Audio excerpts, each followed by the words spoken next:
Pequeño César, capítulo 8. El triunfo de Octavio, parte 4.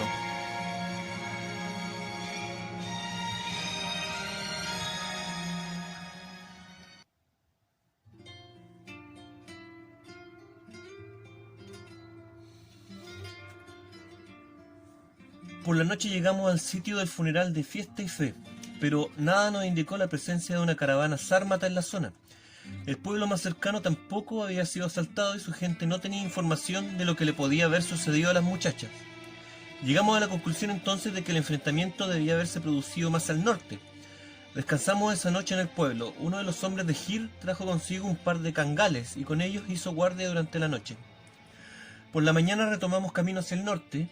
Lo hicimos a través de los senderos altos de los cerros, sin perder de vista los caminos que teníamos debajo, ya que los sármatas movilizan sus campamentos en enormes carretas, lo que hace muy difícil para ellos adentrarse en cerros y montañas. Aún así tuvimos cuidado, ya que el grupo que buscábamos podía ser una avanzada solo de hombres a caballo. Los últimos días habían sido algo menos fríos que el resto del invierno, por lo que no había escarcha en el camino, lo que volvía inútil tratar de seguir huellas frescas. Por suerte, al mediodía los enormes cangales detectaron algo, y lo demostraron acelerando el paso y volviéndose frenéticos. Decidimos detener el grupo. Bajadir envió a 2 exploradores, los que después de un rato volvieron con noticias. Habían encontrado el campamento sármata y era grande, unos 200 hombres y unas 50 mujeres, e incluso algunos niños. Preguntamos si habían visto a las chicas y respondieron que sí. Las tenían amarradas y separadas en 2 grupos. En uno estaban las más viejas y débiles y en el otro las que seguramente consideraron mejores para venderlas como limigantes. Pensamos con Bajadir cuáles eran nuestras posibilidades, pero llegamos a la conclusión de que no eran muchas. Al menos contábamos con la ventaja que nos daba la altura, pero nada más. Fuimos con Bajadir a espiar el campamento con nuestros propios ojos. Desde un escarpado y rocoso cerro cercano lo pudimos ver. Se trataba de unas 40 carretas dispuestas en media luna cubriendo el lado sur, que es obviamente por donde ellos piensan que pueden sufrir algún ataque. Casi al centro del campamento estaban los 2 grupos de nuestras compañeras sentadas y amarradas juntas, formando un círculo. En uno estaban Bosque, Memoria y Hermosa, las más viejas, atadas junto a Nevado, Brillante, Vista y Carita, las más jóvenes. En el otro grupo estaban Ataque, Paz y Calor del Sol, las mejores soldados. Junto a ellas amarraron también a Calma, Sierva, Esperanza, Regalo y Verano. Al menos todas estaban con vida. Eso quiere decir que cuando las alcanzaron no tuvieron tiempo de tomar sus armas para defenderse. Solo así se explica que se hayan rendido. El campamento estaba bien resguardado. Había parejas de guardia a caballo colocados a una distancia prudente entre uno y otro. En caso de un ataque, rápidamente estos hombres se pondrían en contacto.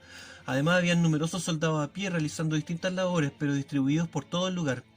De entre todos destaca un hombre con actitud arrogante y agresiva que recorre el campamento con gestos de autoridad. Se distingue de los demás por su colorida ropa y los vistosos aperos de su caballo con brillantes piezas de oro o bronce, y una silla de montar acolchada con una piel humana, a la usanza escita. Desde lejos aún era fácil distinguir la forma de las piernas y los brazos colgando del lomo del caballo. A un costado de la rienda del animal cuelga una cabeza humana, supongo que debe ser la del mismo desdichado que ahora reposa debajo del trasero de este hombre. El campamento lo completan unos 100 bueyes y una buena cantidad de ovejas y cabras. Las mujeres soldados de los sármatas visten de forma similar a las nuestras, salvo por la diferencia que éstas llevan el cabello suelto, y además algunas tienen feos tatuajes en sus manos y en el rostro similares a los que usan los hombres escitas. El asunto se ve complicado. Para rescatar a las chicas debemos por fuerza ingresar al campamento, pero un ataque directo sería nuestro fin. Y tal vez también el de ellas. Los sármatas nos superan más de 10 veces el número, y ni siquiera sabemos si tienen guardias distribuidos en los cerros. Ahora mismo podríamos estar muy cerca de algunos sin saberlo. Nos retiramos agazapados y sin hacer ruido. Discutimos nuestras opciones y la decisión fue clara. Si íbamos a hacer algo, debíamos intentarlo en la noche y solo con la mitad de los hombres. El resto debía quedarse en terreno alto para cubrirnos. El siguiente problema que debíamos resolver era la cuestión de que las chicas estaban custodiadas por unos perros amarrados a un cepo cercano a ellas. Presentamos varias ideas para eliminarlos sin que estos hicieran ruido, entre las que estaban las de distraerlos con comida o dispararles a cierta distancia. Finalmente llegamos a la conclusión de que con los animales ninguna posibilidad era segura, así es que lo mejor que se nos ocurrió fue presentar una distracción ruidosa que atrajera a los sármatas, pero que estuviera lejos de donde se encontraban nuestras compañeras. Así estos se ocuparían de la distracción y no de lo que ocurría con las chicas. El plan, al menos en ese momento, parecía bueno. Luego simplemente esperamos que llegara la noche. Todo está tranquilo, el campamento duerme y sobre las prisioneras han colocado mantas de lana y fieltro, esto solo para evitar que se congelen. Bajamos con Bahadir y sus hombres, los demás quedaron distribuidos sobre el cerro. Vamos a pie y rogando para que nadie nos esté espiando desde lo alto. Avanzamos cuanto podemos antes de llamar la atención de los perros. Luego nos agazapamos y hacemos flamear un trapo, que es la señal para los hombres que están arriba.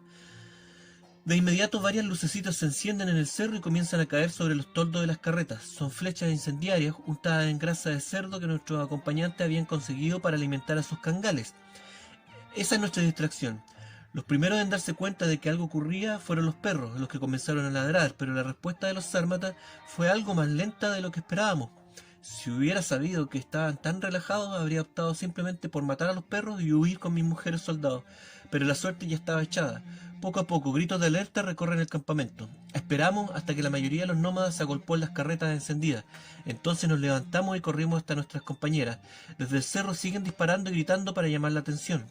Nosotros aprovechamos esto para desatar a las muchachas. Mientras lo hacemos, les damos la orden de correr en dirección hacia donde están los caballos sármatas.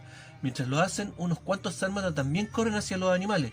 Cuando ven a las chicas, no las detienen y les dan órdenes urgentes en su idioma. Estos hombres confundieron a nuestros soldados con las suyas, y su error fue aprovechado por los hombres de Bahadir, los que dispararon certeramente sobre ellos. Al parecer, la sorpresa surtió efecto, y los sármatas se dieron cuenta muy tarde de que también estaban siendo atacados desde el interior del campamento. Aún así, las últimas chicas son demasiado lentas y dan tiempo a nuestro enemigo para que respondan con algunas flechas sobre nosotros. Las últimas en montar fueron Carita y Bosque, curiosamente la más vieja y la más joven de nuestro grupo. A duras penas lograron compartir un caballo, el que montaron a pelo, mientras varias saetas caían sobre ellas. Finalmente todos emprendimos la huida. Al principio habíamos tenido la idea de quemar la mayor cantidad de carretas que pudiéramos, ya que sin ellas los sármatas no podrían continuar su campaña, pero no tuvimos tiempo de hacerlo. Lo que sí conseguimos fue desbandar al resto de sus caballos, así por lo menos tendrán un retraso antes de comenzar a seguirnos. Ahora sabemos que lo hemos hecho enojar y debemos prepararnos para defendernos. Cuando al fin pudimos descansar en el primer riachuelo que encontramos, tuvimos que esperar un rato el último de los caballos, que era el que traía a Bosque y a Carita. El noble animal venía rengueando con 3 flechas clavadas en sus ancas y una en su lomo. El caballo resoplaba angustiosamente y cada vez que lo hacía un poco de sangre saltaba de su hocico. Bosque venía herida con una flecha en su hombro, pero aún así no se quejó. Sus ojos de vieja brillaban con lágrimas en la oscuridad. Ella sostenía como podía a Carita, quien sacudía su cabeza de un lado a otro sin vida. Ayudamos a Bosque a bajar del caballo, pero la tarea fue difícil, ya que la mujer no quería soltar a la niña e insistió en quedarse con su cuerpo entre sus brazos. Al final la convencimos. Luego de esto, el caballo en que venían se desplomó y Bahadir no tuvo más remedio que sacrificarlo. Con paciencia, sierva y memoria convencieron a la vieja para que se despidiera del cuerpo de Carita. Fue mi culpa, decía la pobre. Yo la demoré y ella tuvo que esperar para que yo subiera al caballo. Tú habrías hecho lo mismo por ella, ese es nuestro pacto, todas cuidamos de todas, ahora dame a la niña, déjame abrigarla para que no sienta frío. Solo después de eso, Bosque se resignó y entregó a su pequeña compañera. Luego la envolvieron cuidadosamente y acomodaron su cuerpo en un caballo, para poder continuar nuestro viaje de regreso triste y silenciosamente. Al llegar a la estancia, para nuestra sorpresa, esta fluía de vida. La gente del pueblo del sur, al enterarse por nosotros de que una avanzada sármata rondaba la zona, fueron a refugiarse con Hir, como lo habían hecho otras veces. Además, el propio Hir había acudido a buscar ayuda a algunos caseríos del oeste, los que respondieron aportando algunos soldados. Al llegar a su casa, las chicas se encargaron de depositar el cadáver de Carita en el nivel más bajo de la bodega de piedra. Allí su corrupción sería mínima, hasta el momento de despedirla de mejor manera. Luego ingresaron a la casa para visitar a Escarcha, y a pesar de que ésta aún no se recuperaba de buena forma, las chicas se alegraron de verla. Mientras tanto, Hir, Bahadir y yo nos dimos a la tarea de preparar una defensa. Uniendo fuerzas e incluyendo a las chicas, lográbamos un número cercano a los 80 soldados, los cuales aún eran insuficientes para repeler un ataque de los nómadas del norte. Solo la ayuda de los dioses y algunos viejos trucos de mi libro nos podrían mantener a salvo esta vez. El resto del día estuvimos preparando barricadas. Las levantamos en la parte más angosta del valle. Por la tarde los vigías informaron que se aproximaban los asaltantes. Eran solo hombres a caballo. Después de un rato los vimos ingresar al valle. En efecto, venían sin sus carretas ni sus mujeres, las que debieron quedar al cuidado de estas Eso me dio una idea y rogué a los cielos para que ésta funcionara. Los sármatas son hombres corpulentos como los escitas, y tal como ellos llevan tatuajes en sus cuerpos, aunque en menor cantidad y rara vez en su cara. Sus caballos son de alzada normal, pero son muy resistentes y fuertes. Están los que utilizan como catafractos. Estos son bastante más pequeños que los enormes niceos de los partos y se les conoce como caballos turanianos. Los nobles, en cambio, montan los fabulosos acalteque, delgados, estilizados, altos, nerviosos y sobre todo con ese pelaje brillante y metálico que le da la apariencia de ser seres venidos del cielo. Los sármatas le hacen un tatuaje en el anca para demostrar a cuál familia pertenece el animal. Los de los líderes llevan tatuajes en otras partes del cuerpo. También amarran sus colas con tiras de colores que indican la edad, el valor y la pureza del animal. El grupo que tenemos enfrente avanza tranquilamente por el valle. Miran hacia todos lados, atentos pero sin miedo. En su rostro se refleja la arrogancia de una vida de saqueadores, hombres acostumbrados a matar por lo que desean. Después supe que los sármatas no siempre se habían dedicado al pillaje, y que en un comienzo eran un pueblo establecido de agricultores pacíficos, pero el acoso de otras tribus del norte y del este los habían forzado a tomar el mismo estilo de vida de los pueblos que los hostigaban. Es por eso que sus incursiones en Comagene eran esporádicas y generalmente en invierno, ya que este país era el límite sur de su zona de influencia y cuando entraban en él era porque ellos mismos venían huyendo de otras tribus. Los sármatas no solían formar grandes ejércitos, eso poco a poco ha ido cambiando y esta gente ha comenzado a tomar el liderazgo de las tierras del norte, con guarniciones bien organizadas de catafractos y caballería liviana como los partos. Solo varían un poco la calidad de sus armaduras y sus armas. Sus arcos, por ejemplo, son asimétricos, siendo más pequeños en su parte más baja. Esto para permitir disparar a trote de caballo sin chocar su parte baja con la pierna del jinete o el cuello del animal. Los partos, en cambio, solucionaron este problema creando un arco más pequeño, pero de mayor tensión, lo que les da la potencia suficiente para atravesar armaduras, casco y escudo, además de tener el doble de alcance que los mejores arcos romanos. Los sármatas se detuvieron a las afueras de la estancia, formando una ancha hilera, esto con la intención de impresionarnos. Su líder estaba al frente con su caballo acalteque, aperlado, equipado con mascarilla y una capa acolchada, y él con una armadura de escamas de color rojo y un casco alto del mismo color. Avanzamos hacia él junto a Bajadir. Detrás nuestro venían los hombres de este, ataviados con sus cotas de escamas de hierro para que los sármatas supieran que había nobles caballeros partos entre la defensa de la estancia. Detrás de ellos nos acompañaron 20 jinetes de Gir. A mi lado venía Calor del Sol, que era la que mejor entendía y hablaba el idioma sármata. Nos detuvimos a cierta distancia del líder enemigo y nos presentamos. El hombre nos interrumpió y nos dijo prepotentemente que acabaría con la vida de todos y que esta vez no dejaría prisioneros. Le respondí que lo pensara, ya que igualábamos sus fuerzas. El hombre sonrió frente a algo que sabía que no era cierto. Entonces Bajadir levantó una bandera y de los cerros se dejaron ver arqueros que los sármatas no tenían contemplado. En realidad eran las mujeres y niños más altos del pueblo vecino a los que les habíamos ocultado el rostro y disfrazado de soldados. Desgraciadamente mi estrategia esta vez, aunque sorprendió a nuestros contrarios, no los persuadió de desistir de su ataque, por lo que solo nos quedaba una opción. Le dije a Bajadir que me siguiera la corriente. Luego le ordené al hombre que depusiera su actitud, o si no toda la gente que había quedado en su campamento moriría. Le dije que Bajadir era el Sura, generalísimo del rey Fraates de Partia, y que había venido para ofrecer su amistad al rey Mitrídates de Comagene. Calor del Sol me miró y luego miró a Bajadir rápidamente y me preguntó en voz baja: ¿Este de verdad es un rey parto? Cállate y sigue interpretando lo que digo, le dije. Mi señor, apunté a Bajadir con la mano, trajo consigo un ejército de 2000 jinetes bien pertrechados que acampan en el sur y que en estos momentos deben estar siendo informados de la ubicación de tu campamento. Si nos atacan, les tomará 2 o 3 días vencernos, tiempo suficiente para que los hombres de mi señor, volví a apuntar a Bajadir, acaben con tu gente. Tú decides, nos atacas y cobras tu venganza o te vuelves por donde viniste y salva a tus mujeres y niños huyendo lo más lejos que puedan. El hombre puso sus ojos sobre Bajadir, quien ya no era capaz de levantar más el pecho para mostrarse arrogante. El líder sármata luego volvió a mirar a los arqueros de los cerros y sonrió. Después de esto preguntó: si el que está al lado tuyo es un general parto, entonces, ¿por qué abandona su ejército? Bajadir se mostró nervioso y me miró de reojo con algo de angustia. Eso no te incumbe, respondí. Lo que haga o no haga mi señor no es asunto tuyo y no te lo diré. El hombre me miraba como si quisiera leer mis pensamientos. Luego miró todo a su alrededor. Obviamente no estaba convencido de lo que le decía e intuía el engaño, pero mis palabras ya habían sembrado la duda en él. Nos marcharemos si nos devuelven nuestros caballos y me das algunos prisioneros a cambio de los hombres que perdí. Lamento tu pérdida, pero tú iniciaste esto tomando de rehenes a esos soldados que nos pertenecían. Entonces devuélvenos al menos los caballos. Jamás, respondí secamente. Bajadir me miró con cara de asombro, pero mi respuesta era clave. Si yo mostraba alguna vacilación, de inmediato me delataría, y eso era lo que este hombre esperaba. Después de rechazar su oferta, el sármata llamó a algunos de sus hombres y les ordenó que se llevaran algunas yeguas preñadas que estaban a su alcance. Después de esto, dio media vuelta con gesto arrogante y se marchó. Nadie dijo nada ni se movió de su lugar hasta que los sármatas desaparecieron en el horizonte. Entonces la alegría se extendió por la estancia. Bajadir ordenó a 2 de sus hombres que siguieran a los sármatas hasta su campamento y que nos informaran lo que hacían.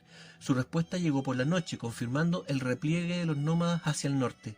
Celebramos alrededor de una gran fogata. Algunos de los hombres de Hir interpretaron música alegre al ritmo de tambores de cuero y de greda, y algunos tambores de 3 cuerdas. Incluso Escarcha reaccionó a la energía de la fiesta y de inmediato supo que nos habíamos hecho cargo de los sármatas. Preguntó por sus muchachas y se alegró por el rescate, pero también lamentó la pérdida de Carita y prometió que ella misma daría la noticia a su familia. Pero no dijo nada cuando le comentaron que yo había sido el principal responsable del rescate y que además también había sido el que la había encontrado y le había salvado la vida. No fue necesario que me dijera nada, ya que me envió un gesto de aprobación y algo que yo juraría fue una sonrisa. Con eso bastaba, no era necesario agregar nada más. Salí de la casa de Hir, alegre de que al fin algo bueno ocurriera en mi vida. Afuera las chicas bailaban abrazadas en hilera como siempre lo hacen. Los niños jugaban con el osesno que las chicas habían dado por perdido, pero que los pobladores del caserío del sur habían recuperado y cuidado por ellas. Las chicas también aprovecharon la ausencia de la vigilancia de Escarcha y bebieron vino junto con los demás. Yo me aparté para alimentar a Alejandro, le llevé algunos frutos secos, los que disfrutó como si de la mejor comida se tratara. Le agradecí por su cooperación y luego miré al cielo y agradecí también a los dioses y a mi familia por concederme este pequeño acierto. Pasamos algún tiempo en la estancia de Hir esperando la recuperación de Escarcha. Los días lentamente se van haciendo más tibios y largos y las mañanas más claras. Cuando Escarcha pudo salir de la casa, improvisamos un funeral para Carita, al igual como habíamos hecho para Fiesta y Fe. Todos lloramos su partida. El único que se mantuvo alejado fue el hombre que se había involucrado con ella. Obviamente sentía remordimiento por haberla dejado a su suerte durante el rescate. Bajadir aprovechó el momento y me preguntó cuándo partiríamos a Capadocia. No lo haremos, le respondí, y extrañamente percibí cierto alivio en él. Más tarde entendería el porqué de su repentino cambio de interés. Le expliqué que volveríamos con las chicas y nos presentaríamos ante el príncipe Antíoco, tal como había quedado pactado. Bajadir respondió: solo espero que aún no siga molesto por lo de sus caballos. ¿Por qué debería estarlo? No solo devolvimos los que habíamos robado, sino que además cumplimos con nuestra misión de vigilar y mantener la frontera, y por si fuera poco, dejamos a las chicas con nuevos y estupendos caballos arrebatados a los sármatas. Después de todo esto, no creo que tenga coraje para castigarnos. Después de despedirnos de Carita, estábamos listos para emprender el camino de regreso. Hir no solo se lamentó por las yeguas que había perdido, sino que además permitió que Bajadir y yo nos lleváramos los caballos que habíamos domado. Comenzamos el regreso a Samosata justo después de iniciado el deshielo de las montañas. El paisaje que habíamos recorrido antes era muy distinto esta vez. El blanco, gris y negro de las laderas invernales se teñía ahora de verde, amarillo, rojo y azul. Los aromas suaves y la tibieza del aire creaban un efecto sanador en nuestros cuerpos. El asunto de la comida también era distinto. Ya no teníamos que recurrir a la caza, ya que en los poblados por donde pasábamos, pastores y agricultores no dudaban en compartir lo que tenían con nosotros. Leche, legumbres, harina y queso eran ahora adquiridos con mucha facilidad. Un día nos tomamos la libertad de descansar en un hermoso estanque natural, oculto entre 2 empinadas laderas rocosas y que tiene un gran salto de agua que asemeja una cortina de tela blanca. Las chicas aprovecharon para bañarse. Lo hicieron con sus uniformes puestos, pero tan alegremente que después nos contagiaron a todos con su vitalidad y consiguieron que hasta yo disfrutara de la helada agua. Continuamos por unos días nuestro viaje hacia el sur, hasta que llegamos a las afueras de Samosata. Cuando alcanzamos el campamento exterior, las chicas fueron producto de admiración. Al parecer nadie creía que un pelotón como el nuestro regresara con vida después de un patrullaje invernal por los montes Tauro y además montando caballos sármatas. La noticia de nuestro éxito se divulgó rápidamente y las chicas fueron recibidas con honores, tanto por los soldados como por la gente de los suburbios de Samosata. El oficial a cargo del campamento ofreció una bienvenida y pronunció un discurso a las chicas en donde las felicitó y las presentó como un ejemplo para el resto del contingente. Luego les dio su pago de soldado y las dejó en libertad para que volvieran a sus hogares hasta la próxima campaña. El oficial habló con nosotros y dijo que el príncipe Antíoco había dejado órdenes expresas en caso de que volviéramos con vida desde la cordillera. Con voz baja, casi en secreto, dijo que tenía una tarea especial para mí, dentro de la corte de Comagene, y que Bajadir y sus hombres debían regresar de inmediato a Bagastana para informar al rey Fraates acerca de la tarea que se me iba a encomendar. Me despedí de los muchachos, los que se mostraron preocupados por mí. Traté de convencerlos de que estaría bien y que además tendría un trabajo con el príncipe Antíoco, pero esto pareció preocuparlos aún más. Todos me dieron indicaciones de dónde quedaban sus hogares y que en caso de necesitarlos sería bien recibido en cualquiera de ellos. Luego de esto fui a despedirme de Escarcha. Lo hice devolviéndole el gorro que me había regalado al principio de la campaña. Ella, a diferencia de las demás, se quedaría en el campamento para recuperarse y recibir un pelotón de nuevas reclutas. No dijo nada, pero su rostro me demostró algo de tristeza. Me giré para marcharme, pero ella reaccionó. Me detuvo y entusiasmadamente me dijo que la esperara, que tenía algo para mí. Cuando regresó, me extendió un estuche de madera que contenía utensilios para tatuar. Lo miré sorprendido y ella solo me dijo que eran de fe. Sin decir nada, los guardé entre mis cosas y me marché. Bajadir me acompañó hasta la entrada del recinto palaciego, luego se despidió diciéndome que enviaría a sus hombres a informar a Barzane acerca de mí, pero que en secreto alertarían a Baltasar de mi situación. ¿Tú no lo acompañarás?, le pregunté. Encontré una mejor tarea que hacer en este país, que es la de ser un simple soldado. Esta vez apostaré por la vida. Dicho esto, se alejó con su caballo. A cierta distancia lo esperaba calor de sol, lucía sobre su propia montura. Cuando se encontraron, ambos me hicieron un gesto de despedida y se marcharon cabalgando uno al lado del otro. Cuando entré al palacio, solo un funcionario de la corte esperaba por mí. Sin decir nada, me condujo hasta una pequeña habitación adaptada con un camastro, una estación de trabajo y estantes para guardar papiros. «Ah, entonces quieren que me convierta en escriba», le pregunté al hombre. El príncipe Antíoco meditó mucho para darle una buena tarea, sobre todo considerando las amplias recomendaciones que el príncipe Baltasar hizo de usted en su carta. Mi señor Antíoco, en una sabia y generosa decisión, ha considerado nombrarlo tutor de algunos de los niños de la casa. Por favor, instale sus cosas, luego lo llevaré con el príncipe. Así es que eso es, voy a pasar de patrullero fronterizo a chaperón de niños. Veo que Antíoco sigue buscando formas para humillarme, pero eso no me importa, dejaré que se entretenga conmigo, tal vez más tarde sea yo el que me divierta con él. Dejé mis cosas sobre el camastro y le dije al hombre que me encontraba listo para hablar con Antíoco. Pero primero debe bañarse y vestirse apropiadamente. No sé si el príncipe desea humillarlo, pero llevando esos harapos y oliendo a cerdo como usted lo hace, el único que se humilla es usted mismo. El hombre tenía razón. Después de tantos meses fuera de casa, había olvidado sentir vergüenza de mi propia apariencia. Eso no está bien. Vivir de manera sencilla no significa ser desprolijo o desasiado. Me condujeron entonces hasta un almacén de madera donde tenían una tinaja adaptada para el baño. Me desvestí y me introduje en ella. Luego me entregaron un espejo. Cuando me miré en él, contemplé un rostro que no conocía. Era el rostro delgado y duro de un hombre muy distinto del niño asustado que había huido de Alejandría. Hasta mis ojos habían cambiado. Mi mirada ahora era oscura y penetrante, y en la parte baja de mi cara crecía un bigote y una dura barba castaña y tupida. El hombre que me acompañó me entregó los utensilios para que me afeitara. Esa fue la primera vez en mi vida que lo hice. Finalmente, el mismo hombre me recortó el cabello para que no parezca un nómada, me dijo. Luego me proporcionó una toga y un par de sandalias. Con eso ya estaba listo para mi audiencia con Antíoco. Al igual que en mi primer día en Samosata, tuve que esperar en el salón principal. A pesar de estar entrando ya en la primavera, este lugar seguía siendo sombrío y frío. No así el resto del palacio, que para mí era como estar en uno de los bellos edificios anexos a la biblioteca de Alejandría. Estaba armoniosamente decorado y su patio interior bien trabajado. Antíoco entró al salón con un aspecto muy distinto al de la primera vez. Su caminar y sus movimientos eran mucho más enérgicos y expresivos. Su ropa también era más brillante y colorida. Vestía una bata de seda azul con motivos multicolores y un sombrero negro con forma de pequeña torta con incrustaciones de piedra y conchas multicolores sobre su cabeza. Antíoco se me acercó y dijo: «Pero miren quién ha retornado de los montes Tauro. Mi buen amigo Melek, el alejandrino, el ladrón de caballos, el conquistador de Ecbatana. Y ahora, el terror de los sármatas. Felicitaciones, saliste bien parado de tu aventura en las montañas. Por lo tanto, no creas que no tengo algo bueno preparado para ti». Algo me informaron al respecto, señor. Creo que he sido ascendido a tutor de los niños del palacio. ¿Los niños? El niño, querrás decir. Y tampoco es un niño, es una niña. Fruncí el ceño tras la aclaración de Antíoco, y este se rió de mí. Tranquilo, amigo, te explicaré lo que sucede. Con tu trabajo te has ganado mi confianza, si es que compartiré contigo algo de información política de nuestro país.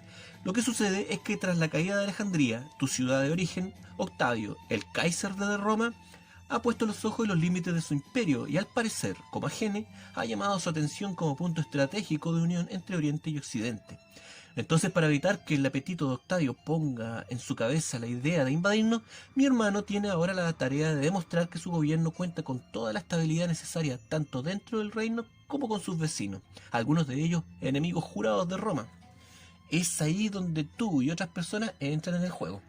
Por ejemplo, como muestra de hermandad con nuestros vecinos armenios, mi hermano ha decidido comprometer en futuro matrimonio a su hijo, mi sobrino, también llamado Mitrídates, con una princesita miembro de la corte armenia.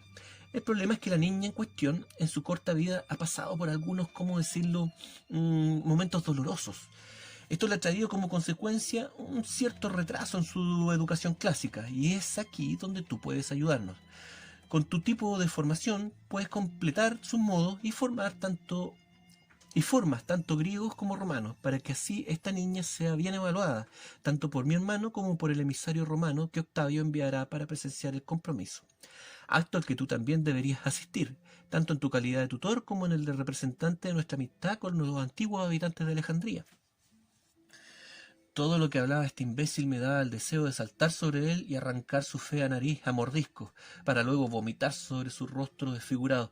Pero mis facciones permanecieron inexpresivas y mi cuerpo sin movimiento, mientras el flacucho barbón seguía balbuceando.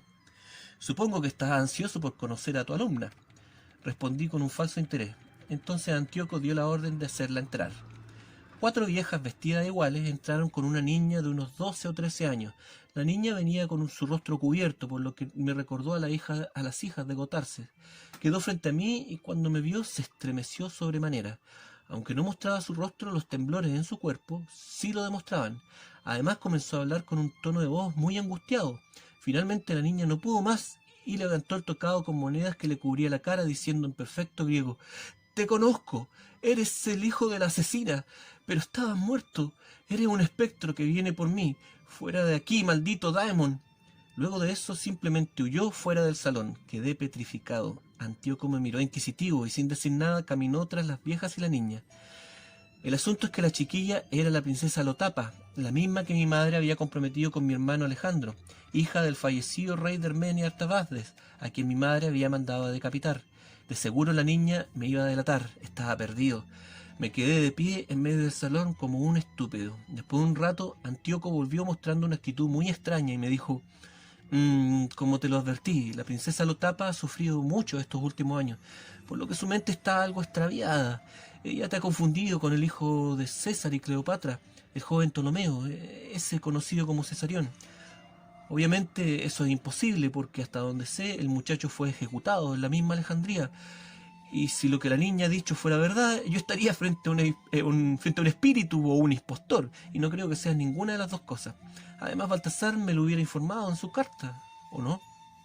Antíoco hablaba y se respondía solo, como si nadie más estuviera en el salón. Como sea, no podrás trabajar con la princesa, tu presencia la altera demasiado, pero debo buscarte un trabajo, al menos mientras llega mi hermano con el delegado romano enviado por César. Para eso falta aún un par de meses. Después de pensar un rato dijo: para tu pesar creo que te sacaré del palacio nuevamente. No sé por qué, pero tu presencia también me pone nervioso. Te enviaré con los ingenieros que están revisando los caminos, templos y tumbas más importantes del reino. Según mi hermano, el legatus romano querrá visitar alguna de ellas y sería bueno evitar alguna sorpresa. Ellos saben qué hacer, pero si se encuentran con algo de importancia, entonces vendrás y me lo contarás. Dicho esto, me envió de vuelta, pero antes de salir me dijo: no te preocupes, te enviaré con una buena escolta. No sería bueno que algo te pasara, no, al menos que estés seguro de que no eres alguien más importante de lo que dices ser. Pasé el resto de la primavera recorriendo caminos polvorientos entre cerros y montañas rocosas. La guardia que Antíoco me asignó fue bastante exagerada. 20 jinetes bien pertrechados más una docena de ingenieros con sus ayudantes. Era obvio que después de la reacción de Lotapa, el temor y la duda se habían instalado en él. Lo primero que supervisamos fueron los túmulos familiares. El primero yo ya lo conocía, o al menos había pasado cerca cuando huimos con las muchachas de los hombres de Antíoco. Era el templo y la tumba de Caracush, pájaro negro. La gente común lo bautizó así porque una de sus estatuas más importantes es la figura de un gran águila esculpida en piedra negra. En este túmulo se encuentra sepultado Isías, hermana de Antíoco y del rey Mitrídates, y la hija de esta, la pequeña Aca. Años más tarde, la madre de Mitrídates también sería sepultada acá. En este túmulo los trabajadores estaban avanzando rápidamente, muy distinto de lo que observé durante el invierno, cuando las faenas estaban prácticamente detenidas. Los túneles habían sido terminados y ahora lo estaban cubriendo con una gran cantidad de piedra que poco a poco comenzaba a formar un pequeño cerro artificial.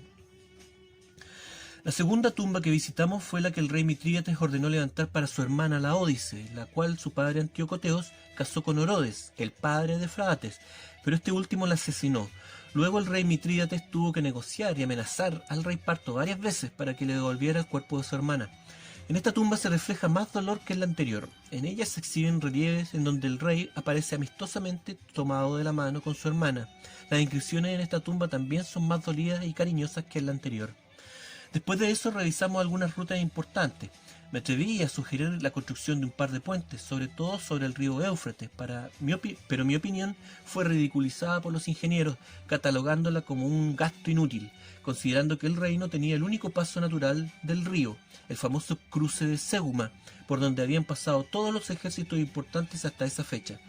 Respondí que me parecía más inútil invertir recursos en tumbas que no prestaban ninguna utilidad. Seguimos avanzando hacia el sur y visitamos antiguas ruinas de los míticos reyes hititas, señores de estas tierras hace ya 1000 años. Me pareció curioso que en sus relieves aparezcan personajes con gorros de mago, como el de Baltasar, y como el que usa su antepasado en el relieve del rey Darío en Bagastana. Me pregunto entonces, ¿qué tan antiguo e importante es la tribu de mi amigo? Continuamos hasta el límite de Comagene. Allí llegamos a una ciudad llamada Doliche, actual Duluk. En las afueras de esta ciudad hay un templo abandonado dedicado a un dios hitita de la tempestad llamado Tarú, una especie de héroe y señor de estas tierras que lleva un rayo triple en una mano y un mazo en la otra. Nota, extrañamente parecido al Thor nórdico y al Júpiter romano, sin olvidar a Zeus, Tengri y Tyr. Este dios tiene como mascota un toro sagrado. No puedo dejar de pensar que su nombre tiene algo que ver con los montes Tauro. También es un héroe, ya que luchó contra la serpiente de dragón Yuyanka, y a pesar de perder los ojos y el corazón en una primera batalla, posteriormente logró recuperarlos con ayuda de engaños y artimañas, para por fin aniquilar a la endemoniada bestia. También luchó en contra de una serpiente marina llamada Hedammu. Los ingenieros que me cuentan esta historia me ven tan entusiasmados que me invitan a visitar un lugar más al sur, fuera del límite de Comagene, entre la frontera de Siria y Cilicia. Me dicen que allí hay otro templo abandonado que tiene algo que vale la pena ver. El lugar está muy cerca de donde estamos, y si nos escabullimos en la noche podremos evadir a nuestra guardia. El asunto parece sospechoso, pero mi curiosidad aumenta cuando los ingenieros me dicen que en este lugar existe un vestigio de los tiempos en que los gigantes y los cíclopes caminaban por la tierra. No soporto más la intriga y les digo a mis colegas que viajemos esa misma noche. Por la tarde le regalamos a nuestra escolta todo el vino del que disponíamos y esperamos a que estos se relajaran y se distrajeran. Partimos entonces al misterioso lugar. Por la mañana arribamos al valle de Afrim y al final de este existe un promontorio que domina todo el lugar. Sobre él se encuentra el mencionado templo. Este no es muy grande, unos 30 o 40 pasos de largo y la mitad de ancho. Tanto su fachada como su interior están plagados de esculturas a tamaño real de leones, querub y esfinges. Según los ingenieros que me acompañaron, este pequeño templo habría demorado cientos de años en estar terminado, y el mismo rey mago Salomón habría tenido que intervenir para lograrlo. Este templo se llama Aindara. Nota, bombardeado en 2018 por el gobierno turco. Pero nadie supo darme una traducción adecuada a este nombre. El templo contiene figuras de Ishtar, Baal-Hadad y muchos otros dioses, por lo que es muy difícil saber a cuál de estos seres estaba consagrado, pero una cosa era segura, fuera cual fuera, ese ser había dejado una marca visible de su existencia. Hasta ahora el lugar podría parecer no parece ser importante ni interesante para nadie, excepto por la cuestión de que en su entrada hay un par de huellas humanas de dimensiones ridículas. En realidad cada huella tiene un paso de largo, 1 metro aproximadamente, y un poco más adentro del templo existen otras huellas, tal como si el gigante que las produjo hubiera dado un paso dentro del templo, un paso de 9 metros. Los ingenieros tenían razón, valía la pena correr algunos riesgos para ver esta maravilla. Estos además me indican que antiguamente el templo contaba con un trono dorado de la altura de 3 hombres. Sin duda este lugar era un recuerdo de los tiempos en que los dioses aún caminaban por la tierra. Cuando regresamos a nuestro campamento, los ingenieros fueron castigados con golpes de varillas por los guardias, pero estos no protestaron, ya que para ellos nuestra aventura había valido la pena. Aún nos faltaba mucho trabajo por hacer, cuando fuimos alcanzados por mensajeros de Mitrídates, quienes nos dijeron que el rey se encontraba en Samosata acompañado del delegado romano y que estaban realizando los preparativos para la ceremonia de compromiso entre la princesa Lotapa y el pequeño Mitrídates, hijo del rey. El asunto era que el rey estaba interesado en conocerme y quería que yo estuviera presente en el evento. Todo me parecía sospechoso. El interés del rey, su invitación y la presencia de aquel romano. Todo me olía a una trampa. Todo estaba en mi contra y muchas cosas podían pasar mal. Pero no tenía opción y ahora me encontraba solo y sin protección. Solo espero que las garras de Octavio no me atrapen. Demoramos 4 días en llegar a Samosata, solo para enterarnos que la comitiva del rey se había trasladado a la tumba del rey Antíoco Teos, un lugar conocido como Hierro de Sión, ubicado en la cima de una montaña conocida como Monte Urtula, actual Nimrut Dagi. La tumba, que a su vez es un templo y sitio ceremonial, es el túmulo más grande de Comagene. Su construcción comenzó hace 30 años y recién después de la extraña muerte del rey mago fue terminada. De eso hace ya 5 años. El túmulo gigante cuenta con 2 grandes terrazas, una oriental y otra occidental, que se utilizan para las principales fiestas y ceremonias del país. Existe otra terraza en la parte norte, pero esta aún no ha sido terminada. El monte Úrtula es el más alto de la zona, pero cuenta con un sendero relativamente accesible para los comensales y peregrinos. Ascendimos el camino y llegamos a la cima con los últimos luceros de la noche, aún brillando en el cielo. Todo estaba listo para iniciar la ceremonia en la cara oriental del Hierro de Sión. El lugar está coronado con enormes esculturas que representan la unión de adoración de dioses persas y griegos. Así, una misma figura puede representar 2 o 3 dioses distintos. Además, está la propia figura del rey Antíoco Teos, sentado junto a los dioses, presenciando el amanecer desde la parte más alta de su reino, protegidos todos por 2 águilas y 2 leones. Están Hércules, Zeus, Apolo, Mitra, Ahura Mazda, Helios y Hermes. Y el gran Alejandro, junto a ellos la diosa Fortuna, patrona del reino y síntesis de todas las deidades de fertilidad y abundancia de otros lugares. El padre de Mitrídates debió ser un hombre muy sabio al lograr reunir todas las religiones de su reino en un solo culto. Delante de las esculturas hay un enorme brasero circular de bronce que mantiene encendido un fuego sagrado de llama azul. Este fuego es distinto del encendido en el funeral de Fiesta y Fe, ya que dicen que está creado con brasas del fuego sagrado original que se encuentra en algún lugar de Bactria. Su llama no da humo, que es el símbolo de la imperfección y el pecado. Sobre las terrazas han levantado grandes toldos y tiendas para atender y dar comodidad a los invitados. Un mozo del rey me recibe y me conduce a una tienda en el lado occidental para que pueda prepararme para la ceremonia, la que iniciará cuando los primeros rayos del sol toquen las cabezas de la escultura. La terraza del lado occidental tiene relieves del rey Antíoco, estrechando la mano de dioses griegos y persas, pero esto no es lo que llama más mi atención, sino el relieve de un león con estrellas sobre su cabeza y una media luna en su cuello. El mozo que me acompaña me dice que representa la fecha del inicio de un gran cambio en el reinado mundial. Extrañamente, esta fecha coincide con la fecha del nacimiento de mi tío Ptolomeo XIII, el último faraón varón de Egipto antes del reinado de mi madre. El mozo me dice que el rey Antíoco Teos, experto en las artes mágicas y la lectura de las estrellas, observó en esa fecha una inusual conjunción de 3 planetas con la luna, e interpretó esto como el nacimiento de un nuevo rey y el comienzo de la caída del antiguo poder. Esto marcaría el inicio de una nueva gobernatura mundial. Como el rey Antíoco en ese entonces estaba iniciando su gobierno, tomó esto como una señal de que Comagene se convertiría en un gran imperio. Las palabras del mozo resonaron en mi cabeza. El relieve marcaba claramente el nacimiento y la prematura muerte de mi tío. El mensaje era claro: Júpiter sobre la cabeza del león y su fecha de nacimiento indicaban su ascensión al trono, pero la media luna en el cuello del animal era un claro signo de fatalidad. Claramente el relieve auguraba la caída de Alejandría, pero el rey Antíoco se equivocó en algo. Pensó que Comagene sería el nuevo imperio. Me quedé frente al estúpido relieve que representaba el anuncio en el cielo hace más de 30 años de la tragedia de mi familia. Al observar al león con esa luna estrangulándole el cuello, me pregunto si no habrá también en el cielo un anuncio para mi muerte. El mensaje de los dioses con respecto a mí también era claro. Ellos consideraron a mi tío como el último rey. Eso quiere decir que yo jamás lo seré y que jamás volveré a Alejandría. Estúpidos y arrogantes seres. No me contuve y le lancé un escupo y una patada al relieve. El mozo observó escandalizado mi comportamiento. Lo tomo por el cuello lleno de ira, amenazándolo para que no comente mi arrebato. La ceremonia se me hace muy aburrida. Un sacerdote recita versos de los textos de Zoroastro mezclados con loas para Mitrídates y su padre Antíoco Teos. El rey estaba distante y a espaldas de mí, por lo que no alcanzo a ver sus facciones. A quien sí distingo es el antipático de su hermano, el cual se encuentra de pie a un costado del rey, observando y analizando los movimientos de todos los asistentes. En el otro costado están los integrantes de la comitiva romana. Llevan puesto uniforme de gala, pero el frío los obligó a cubrirse con pieles. Su oficial es un hombre de poca importancia, apenas un legatus pretoriano llamado Fulvio Colorín. Fulvio Octavio. Ni siquiera se esforzó en enviar a alguien medianamente conocido hasta Comagene. Seguramente, como todo en él, esto no es al azar, y lo que busca realmente es menospreciar y humillar a los líderes de este país.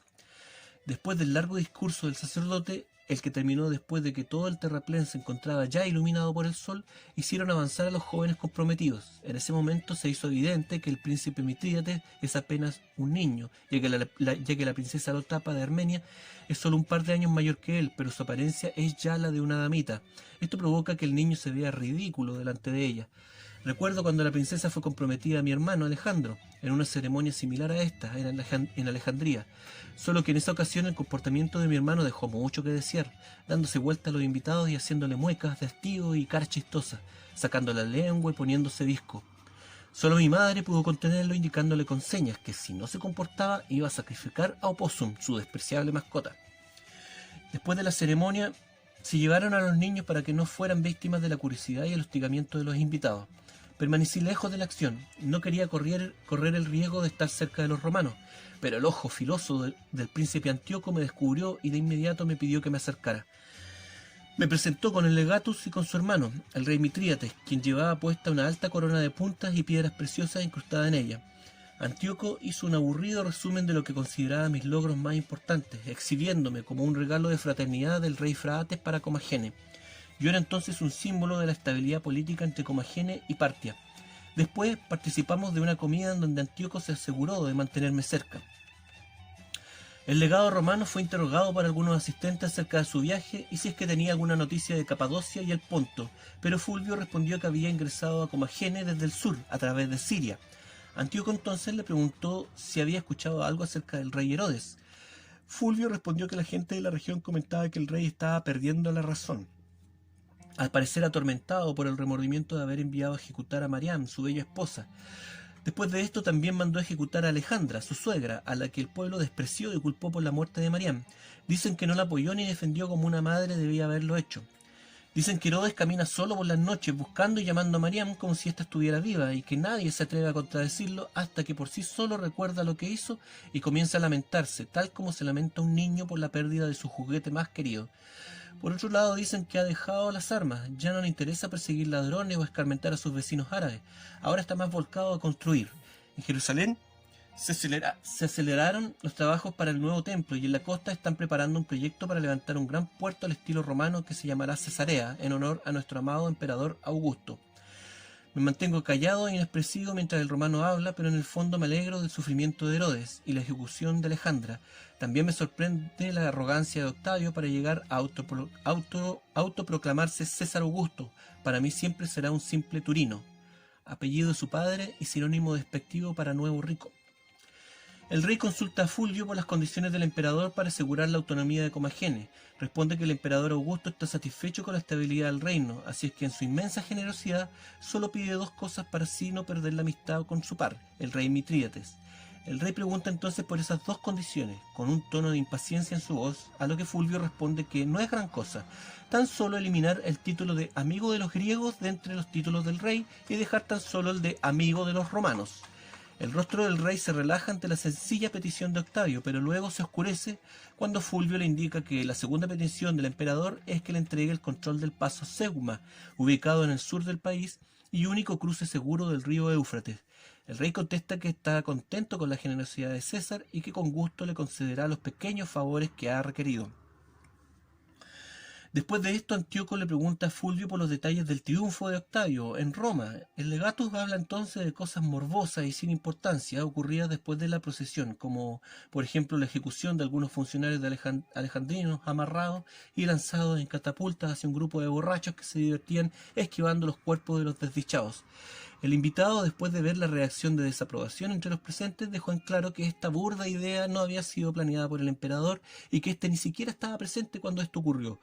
Luego el hombre quiso guardar silencio, pero Antíoco le insiste en que relate detalles del desfile de Octavio. Fulvio entonces describe la apariencia del emperador, lo impecable de su uniforme y su maravillosa cuadriga de caballos blancos, además de su perfecta escolta. Antíoco lo interrumpe y le pregunta descaradamente: ¿y los niños Ptolomeos? ¿Cómo fueron exhibidos? Antíoco me mira intrigante después de formular su insidiosa pregunta. Seguramente quiere analizar mi reacción. Mi corazón saltó al saber que iba a recibir noticias de mis hermanos, pero a pesar de eso mantuve mi rostro quieto y con expresión aburrida. Fulvio se puso muy serio y entonces dijo: «Ah, los niños Ptolomeos. Eso fue triste». Nuevamente Antíoco lo interrumpe: «¿Exhibieron el cuerpo de Cesarión?» «No», responde Fulvio, «el muchacho fue ejecutado en Alejandría, pero su cuerpo no fue transportado a Roma». Eso es algo un tanto extraño, ¿no? Que el mayor trofeo de Octavio no haya sido enviado a Roma. Sí, es extraño, pero no fue el único cuerpo ausente en la celebración. El cadáver de Cleopatra tampoco fue exhibido, dicen que lo perdieron en el camino. Para compensar esta ausencia, el emperador fue muy ingenioso. En uno de los carros de la procesión colocó una estatua dorada con el rostro de Cleopatra, pero representada con serpientes en su cabeza, semejando a Medusa. Detrás de este carro iban los niños Ptolomeos. ¿Los tres?, le preguntó con angustia Fulvio. No, responde el romano, solo los mellizos, Alejandro y Selene. El más pequeño murió en alta mar durante el viaje a Roma. Dicen que el pequeño era muy enfermizo y no soportó las duras condiciones del barco que lo llevaba. ¿Y su cuerpo?, pregunto con un hilo de voz. Arrojado al mar. Los hombres del barco no supieron preservarlo bien, por lo que tuvieron miedo de lo que les pudieran hacer llegando a Roma y no tuvieron más remedio que deshacerse de él. Además, este niño no era de tanta importancia en el triunfo como su hermano mayor, Cesarión. La vista se me nubla. El cuerpo me comienza a temblar, pero luego hago un tremendo esfuerzo para no delatarme. Antíoco no me saca los ojos de encima. Luego le pregunto a Fulvio: ¿y los dídimos? ¿Qué pasa con ellos? ¿Qué pasó con ellos? Ellos venían amarrados al carro que llevaba la horrenda escultura de Cleopatra, pero tuvieron que subirlos ya que el vulgo de Roma, cuando lo reconoció, se les fue encima. Todos querían tener algo de ellos, rompieron sus ropas y tiraron de sus cabellos. Los guardias tuvieron que esforzarse mucho para ayudarlos. Una vez arriba del carro, los niños, ahora desnudos, se abrazaron y se apegaron a la escultura de su madre buscando su protección. La gente les gritaba y les arrojaba inmundicias. Los pequeños temblaban, incluso la niña llegó a cagosearse de miedo. Solo la intervención de la compasiva Octavia, la hermana del emperador, terminó con su agonía. Ella en persona los bajó del carro, los desató y se los llevó de la mano. Con gran esfuerzo pregunto: ¿a dónde se los llevaron? No lo sé, respondió Fulvio. Supongo que los ejecutaron en privado porque no se ha vuelto a saber de ellos. Escondo el rostro con los ojos llorosos. Siento tanta presión en mi cabeza que creo que me voy a desmayar. Pero justo en ese momento Fulvio agrega: con suerte, nuestro emperador debe haberse quedado con los niños para placer personal. Después de todo, a pesar de ser hijos de la fea Cleopatra, al verlos desnudos, la verdad es que sí, ambos eran muy deseables. Sin pensarlo, me arrojo sobre el bastardo, gritando y con un cuchillo en la mano. Los guardias de Fulvio me detienen. Uno de ellos me va a traspasar con su espada, pero el legatus se lo impide. En cambio, recibo un par de puñetazos que me revientan la nariz y me dejan casi inconsciente. Fulvio se me acerca y me pregunta: ¿quién soy yo? Con esfuerzo levanto la cara y digo: yo soy el amado de Isis y Ta. Soy Ptolomeo XV, el único y legítimo hijo de César. Soy pequeño César. Y dicho esto, le envío un escupo sanguinolento en los ojos y pierdo la conciencia.